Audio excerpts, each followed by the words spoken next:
Não importa a hora, não importa o momento, o que importa é a sua vontade. Vem com a gente, carecas de saber! Eu, Odin, Senhor da Sabedoria, envio meu filho, irmão de Thor, professor Thor, Deus da História.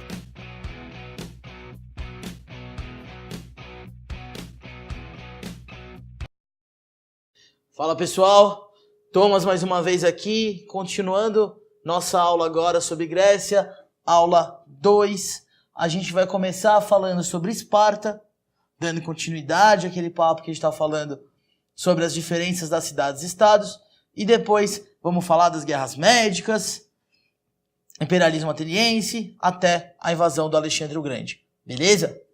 Vamos começar assim, Esparta, Península Balcânica, planície do Peloponeso. É muito importante entender que a planície do Peloponeso é muito fértil. Portanto, a economia espartana é baseada na agricultura, com pouco comércio, ou quase nenhum às vezes. A sociedade espartana é dividida entre espartanos ou esparciatas, vocês vão achar os dois nomes, que são os descendentes diretos dos dórios. Lembra deles da nossa primeira aula de Grécia? Os periecos vão ser os homens livres de Esparta. Eles vão ser descendentes dos povos que aceitaram a dominação dos dórios. E os ilotas, esses servos, essa grande camada aqui de servos que pertencem ao Estado, presta bastante atenção nisso, vão ser formados pelos povos que tentaram resistir à invasão dos dórios.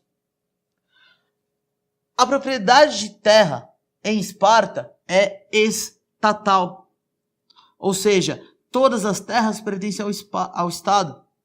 O que acontece é que o Estado empresta essas terras a alguns espartanos, aos espartanos, essa camada da sociedade, com os trabalhadores, que são os ilotas. Por conta disso, por ter uma camada social tão grande e sem nenhum privilégio, obrigada a trabalhar que nem os ilotas, a sociedade espartana é militarizada. Como assim? Pensa comigo.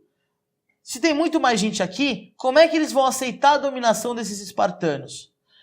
Para fazer isso, os espartanos vão se dedicar 100% do tempo à guerra, ao treinamento militar, justamente para conseguir controlar esses ilotas e impedir qualquer tipo de revolta.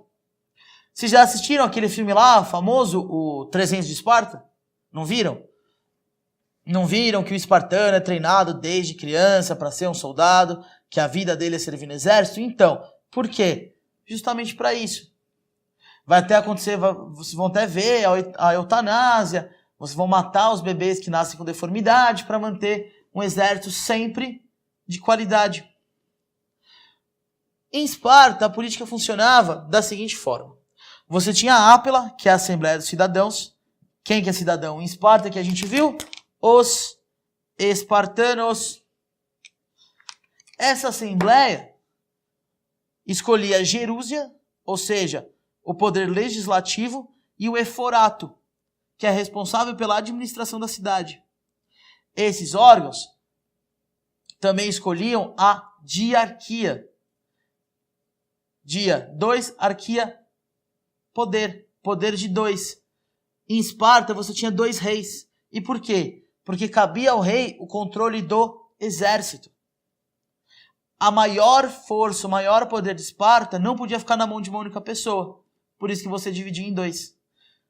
E o exército só agia caso houvesse um acordo entre os 2 líderes. Beleza? Vamos lá, juventude. A gente estava vendo então Esparta e Atenas, as diferenças, como elas são sociedades organizadas de forma diferente, com economias e sociedades diferentes. Vamos ver agora os choques que essas diferenças vão trazer para o povo grego. A gente vai entrar agora no período clássico, que vai do século V ao século IV a.C. Esse período é marcado principalmente pelas chamadas guerras médicas.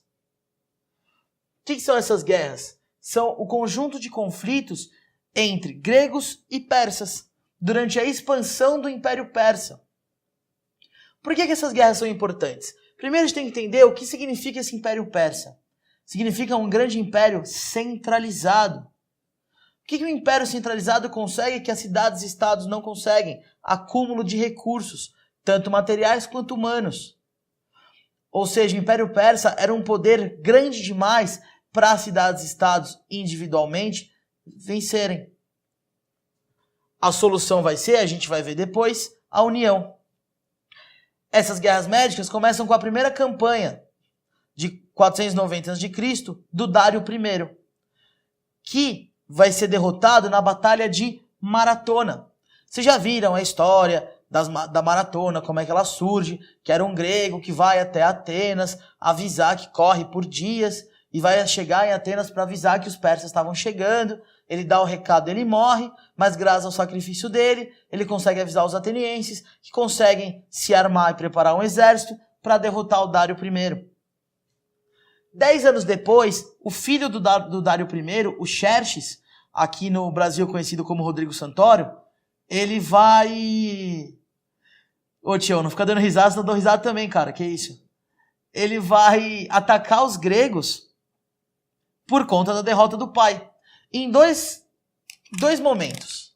A Batalha das Termópilas, que vocês conhecem lá dos 300 de Esparta, e a Batalha de Salamina, que é uma batalha naval liderada por Atenas, que vocês vão lembrar do 300 de Esparta 2, aquele filme horrível. A primeira batalha, o Xerxes vai conseguir derrotar os 300 espartanos que vão segurar ele no desfiladeiro das Termópilas. Porém, o sacrifício desses 300 espartanos é o suficiente para Atenas se organizar e formar um exército de várias cidades-estado que vai conseguir derrotar o Xerxes. 3 anos depois, em 477 a.C., Atenas, ainda não tendo expulsado completamente os persas, vai propor uma união entre cidades-estados com as outras póleis, a chamada Liga de Delos. E como é que funcionava essa Liga de Delos? Atenas recebia impostos das outras póleis e soldados, e com esses recursos, esses homens, ela mobilizava um exército muito grande, tanto de soldados quanto um exército naval. Essa Liga de Delos conseguiu concentrar recursos materiais e humanos suficientes para expulsar os persas até a Ásia Menor e acabar completamente com o perigo de uma nova invasão persa na Grécia. Qual que vai ser o problema? O problema é que a Liga de Delos ela vai continuar existindo, mesmo depois das guerras médicas. Atenas vai continuar recebendo impostos das outras póleis. Isso vai fazer com que a gente entre no período de hegemonia ateniense na Grécia, que vai ser ótimo para Atenas e vai ser ruim para outras cidades-estado. A continuidade da Liga de Delos vai fazer com que todos os recursos recolhidos por Atenas sejam gastos nela mesma. A gente vai ver o chamado século de ouro ateniense, aquele momento onde Atenas cresce e desenvolve como a Atenas que a gente tem na nossa imaginação. As grandes construções, os grandes filósofos, aquela cidade enorme. E quem vai governar Atenas nesse período vai ser o Péricles. Esse cara, que não é o cantor de pagode, ele vai ampliar a democracia ateniense. Como ele vai fazer isso? Ele vai, primeiro, permitir com que mais pessoas participem da democracia. Ele vai também, por exemplo, criar um salário aos cargos públicos. Por que isso é importante? Presta bastante atenção nisso, gente. Se eu não tenho fonte de renda, eu não posso me dedicar à política porque eu tenho que trabalhar. Mas se o cargo político me dá um soldo, me dá um salário, eu posso me dedicar a ele, permitindo que quem fosse mais pobre participasse mais ativamente e ocupasse cargos políticos. Isso amplia o acesso à democracia em Atenas. E o Péricles também vai ser responsável por impor a democracia a todas as cidades e estados participantes da Liga de Delos. Esse crescimento ateniense, essa dominação ateniense vai incomodar uma galera, vai incomodar outras póleis, principalmente Esparta.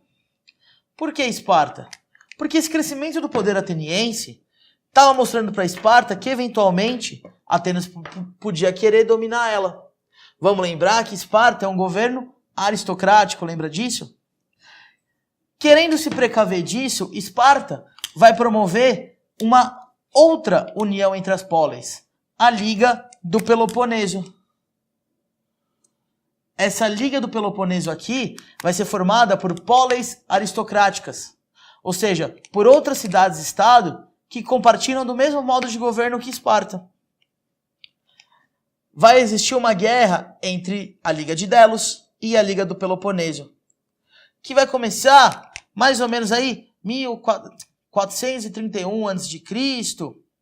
e 27 anos depois vai terminar com a vitória de Esparta. Depois de 27 anos de conflito, Esparta vai ganhar, mas vai estar o quê? Enfraquecida. Esse enfraquecimento de Esparta vai permitir que anos depois ela seja dominada por Tebas, que é uma outra cidade-estado. E de repente, toda a Grécia ali vai estar em conflito interno, uma cidade-estado contra a outra. Isso vai fazer com que todos os gregos fiquem enfraquecidos. E vai permitir que um outro povo, que até então não estava na jogada, surgisse e dominasse toda a Grécia. Eu estou falando dos macedônicos, que a gente vai ver no nosso próximo período. Pessoal, depois de Tebas derrotar Esparta em 371 a.C., a gente tem um enfraquecimento de toda a Grécia, que vai permitir, lembra que eu estava falando, que os macedônios, dessa vez liderados pelo Filipe II, invadam e conquistem a Grécia. Isso coloca a gente no último período da história grega, o período helenístico. E por que ele é importante? Vamos pensar assim, os macedônios admiravam muito a cultura grega. Tanto é que mesmo dominando a Grécia, eles permitiram que os gregos continuassem seu crescimento, tanto econômico quanto cultural. Para você ter noção, o filho do Filipe II, o Alexandre, ele vai ser educado por Aristóteles, que é um dos maiores filósofos gregos. O Alexandre, que vai se tornar Alexandre o Grande, vai ser responsável pela expansão do Império Macedônico, que vai até o Oriente. Nessa expansão, ele vai fundar várias cidades, entre elas a cidade de Alexandria. E o que é mais curioso no Alexandre? Ele era um cara que admirava as outras culturas. Então, ele chegava nessas conquistas dele e falava, vocês querem manter a cultura de vocês? Tudo bem. A organização política de vocês? Tudo bem. Vocês só vão me pagar tributos. E ele também, nesses locais, criava escolas que iam transmitir a cultura grega para quem quisesse. Por isso, nesse momento, vai surgir uma nova cultura. Uma cultura que vai ser a fusão da cultura grega com a cultura oriental, a chamada cultura helenística. É graças a essa expansão para o Oriente que a gente vai ter acesso à cultura grega depois da Idade Média. Ela vai ser recuperada graças aos árabes, que a gente vai ver numa aula futura.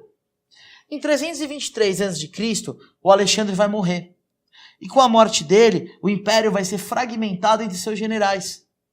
Com isso, a gente tem fim a todo esse período de construção, esse processo de desenvolvimento da Grécia, até o final, até a morte do Alexandre o Grande.